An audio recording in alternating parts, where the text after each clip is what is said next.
ಒಂದು ವಿಡಿಯೋ ಮಾಡಿ ಕಳಿಸಿ ಸರ್, ನಮ್ಮ ಸೋದರಿಗೆ ಒಂದು ಪದಾರ್ಥ ಅಂತೇಳಿ ಅವ್ರು ಕೇಳಿಕೊಂಡ್ರು. ನಾನು ವಿಡಿಯೋ ಮಾಡ್ಬೇಕಾದ್ರೆ ಎಲ್ಲರೂ ಜೈ ಇಂಡಿಯಾ, ಜೈ ಆರ್ಮಿ, ಆರ್ಮಿಗೆ ಜಯವಾಗಲಿ ಅಂತೇಳಿ ಎಲ್ಲರೂ ಕರಘೋಷದ ಒಗ್ಗರಣೆ ಹೇಳಿ ನಮ್ಮ ಒಂದು ಬಲ ಅವರಿಗೆ ದೇಶ ಕಾಯ್ತಾರೆ, ನಮಗಾಗಿ ದೇಶ ಕಾಯ್ತಾರೆ, ಅವರು ವಿಡಿಯೋ ಮಾಡಿ ಕಳಿಸ್ತಾರೆ ಅಂತ ಹೇಳಿದ್ರು. ದಯವಿಟ್ಟು ಅವ್ರು ಹೇಳಿದಾಗ ಜೈ ಇಂದ ಹೇಳಿದ್ರೆ ಸಾಕು.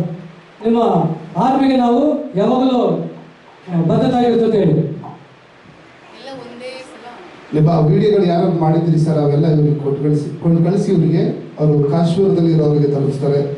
Thank you. ಇದು ಒಳ್ಳೆ ಸೇವೆ ಆಗಲಿ ಅಂತ ಅಷ್ಟೇ, ಬೇರೆ ಏನು ಉದ್ದೇಶ ಇಲ್ಲ. ಯಾರು ಕೂಡ ಅನ್ನೋದು ಭಾವಿಸ್ಬಾರ್ದು. ನೋಡಿ, ಎಷ್ಟೋ ಜನ ಮಕ್ಕಳು ಇರೋರು ಮಕ್ಕಳು ಯಾಕಾದ್ರೂ ಆದ್ರು ಅಂತಾರೆ, ಮಕ್ಕಳು ಇಲ್ಲದವರು ಮಕ್ಕಳು ಹಾಕಿಲ್ಲ ಅಂತ ಹಲವಾರು ಯೋಚಿಸುತ್ತಾರೆ. ಹಾಗಾಗಿ ನಿಮಗೋಸ್ಕರ ಒಂದು ಹಾಡನ್ನ ಡೆಡಿಕೇಟ್ ಮಾಡ್ತೀನಿ. ಭಾರತ್ ಮಾತಾ ಕಿ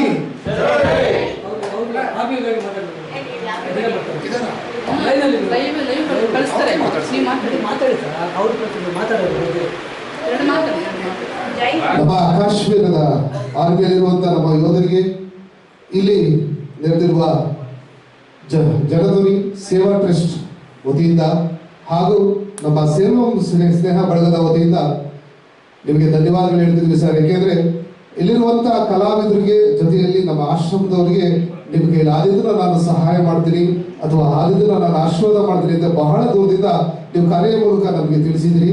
ಹಾಗಾಗಿ ನಿಮಗೆ ಎಲ್ಲರ ಪರವಾಗಿ, ಕರ್ನಾಟಕದ ಜನತೆ ಪರವಾಗಿ ಧನ್ಯವಾದಗಳು ಹೇಳಿದ ಹಾಗೆ ನಿಮ್ಮ ಪರವಾಗಿ ನಾವು ಕನ್ನಡ ಜನತೆ ಯಾವಾಗಲೂ ನಿಮ್ಮ ಜೊತೆ ಇರ್ತೀವಿ ಅಂತ ಹೇಳಿದ. ಜೈ ಹಿಂದ್, ಜೈ ಕರ್ನಾಟಕ ಮಾತಾ. बोलो भारत माता की जय, बोलो भारत माता की जय, बोलो भारत माता की जय.